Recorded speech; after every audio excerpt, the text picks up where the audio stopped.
भैया, होली का त्योहार आ गया है और पूरा देश होली का त्योहार मनाता है। कहते हैं कि बुंदेलखंड की झांसी से होली की शुभारंभ हुई। क्या कहें?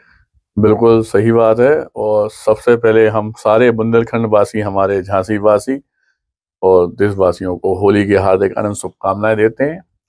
और सत्य यही है कि हमारा बुंदेलखंड चूंकि ऐतिहासिक धरोहर है, यहाँ पे अनेक वीरों ने जन्म लिया है और उन वीरों से जुड़ी हुई कई गाथाएं ऐसी हैं जिन्हें आम पब्लिक, आम जनमानस नहीं जानता। उसी में से एक होली भी है। वास्तविकता में होली की शुरुआत जो है वो झांसी से 70 किलोमीटर दूर हमारे झांसी जिले का एक एरच जगह है, एरच, जहाँ होली का त्योहार जो आता है अपना, तो पूरा देश रंग गुलाल की मस्ती में सरोकार हो जाता है। लेकिन पूरे बुंदेलखंड और देश के बहुत ही कम लोग जानते हैं, पूरी दुनिया को रंगीन करने वाला यह पर्व की शुरुआत झांसी से हुई, झांसी जिले से हुई। उत्तर प्रदेश के बुंदेलखंड क्षेत्र में इस जिले का एरच कस्बा त्रेता युग में इस बात का गवाह रहा है कि हिरण्यकश्यप जो राजा था उसकी हैवानियत का और भक्त प्रहलाद की भक्ति का, होलिका के दहन और नरसिंह भगवान के अवतार का, होली यानी रंगों के पर्व का प्रारंभ होलिका दहन से ही माना जाता है। शास्त्रों और पुराणों के मुताबिक वर्तमान में झांसी जिले का एरच कस्बा त्रेता युग के एरिक कक्ष के नाम से प्रसिद्ध था। यह एरिकक्ष दैत्यराज हिरण्यकश्यप की राजधानी थी।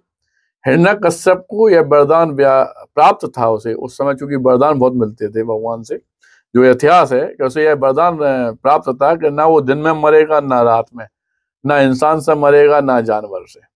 इसी वरदान को प्राप्त करने वाला, खुद को अमर समझने वाला वो हिरण्यकश्यप इतना निरंकुश हो गया कि जनता ताई तराई माम पे आ गई। लेकिन इस राक्षस राज के घर जन्म हुआ भक्त प्रहलाद का। क्या मानते हैं, तो एरच प्रहलाद की नगरी? बिल्कुल सही कह रहे हैं। भक्त प्रहलाद की जो भगवत भक्ति से परेशान हिरण्यकश्यप ने उसे मरवाने के कई प्रयास भी किए, जिससे हमारे प्रहलाद जी थे वो बचे।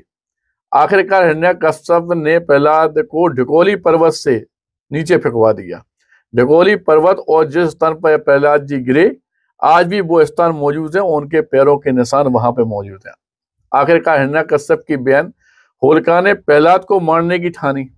होलिका के पास भी एक ऐसी चुनरी थी जिसे पहनने पर वह आग में जब बैठती थी तो उसको आग उसका कुछ नहीं बिगाड़ सकती थी। लेकिन भगवान की माया, भगवान विष्णु जिन्हें प्रहलाद जी मानते थे, उनकी कृपा और आशीर्वाद से जिस समय वो प्रहलाद को लेके गोदी में लेके होलिका दहन के लिए बैठी, उस समय ऐसी हवा चली कि वो चुन्नी उड़ के प्रहलाद के ऊपर आ गई और उसमें होलिका का दहन हो गया।